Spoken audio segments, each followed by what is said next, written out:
नवाब शाह में सरकारी अस्पताल की तामीर मुकम्मल न हो सकी। 10 साल गुजरने के बाद भी अस्पताल मुकम्मल न हो सका। मजीद देखते हैं ज़ुहैब इकबाल की ये रिपोर्ट। नवाबशाह शहर की मुसलसल तेज़ी से बढ़ती हुई आबादी को देखते हुए मुशर्रफ दौरे हुकूमत में नवाबशाह खसूसन सिटी की आवाम के लिए जदीद सेहत की सहूलियात फराहम करने के लिए शहर के कल में वाक़या मनवाबाद में सिटी अस्पताल का मंसूबा रखा गया। 18 बेड्स पर मुश्तमिल सिर्फ 2 करोड़ की कलील लागत से ये बनने वाला अस्पताल सिटी की आवाम का देरीना मुतालबा था, लेकिन फिर अवामी हुकूमत के आते ही ये मंसूबा भी ताहाल 10 साल गुजर जाने के बावजूद नामुकम्मिल है।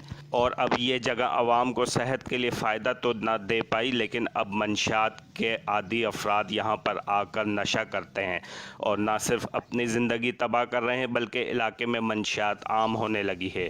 जबकि अब इस अस्पताल का नाम पाकिस्तान पीपल्स पार्टी के सीनियर रहनुमा मरहूम खालिद हुसैन चन्ना के नाम से मंसूब कर दिया गया है, लेकिन फिर भी सिंध हुकूमत इस अस्पताल को मुकम्मल करने में संजीदा नज़र नहीं आता। अस्पताल बहाली कमेटी के चेयरमैन मोहम्मद असलम नूरी और इलाके की आवाम का चेयरमैन पीपल्स पार्टी जनाब बिलावल भुट्टो जरदारी से पुरजोर मुतालबा है कि वो फौरी तौर पर इसका नोटिस लेकर सिंध हुकूमत को हदायत करें कि वो इस अस्पताल को फौरी तौर पर मुकम्मल करे। कैमरामैन जमाल मलक के साथ ज़ुहैब इकबाल, नवाबशाह।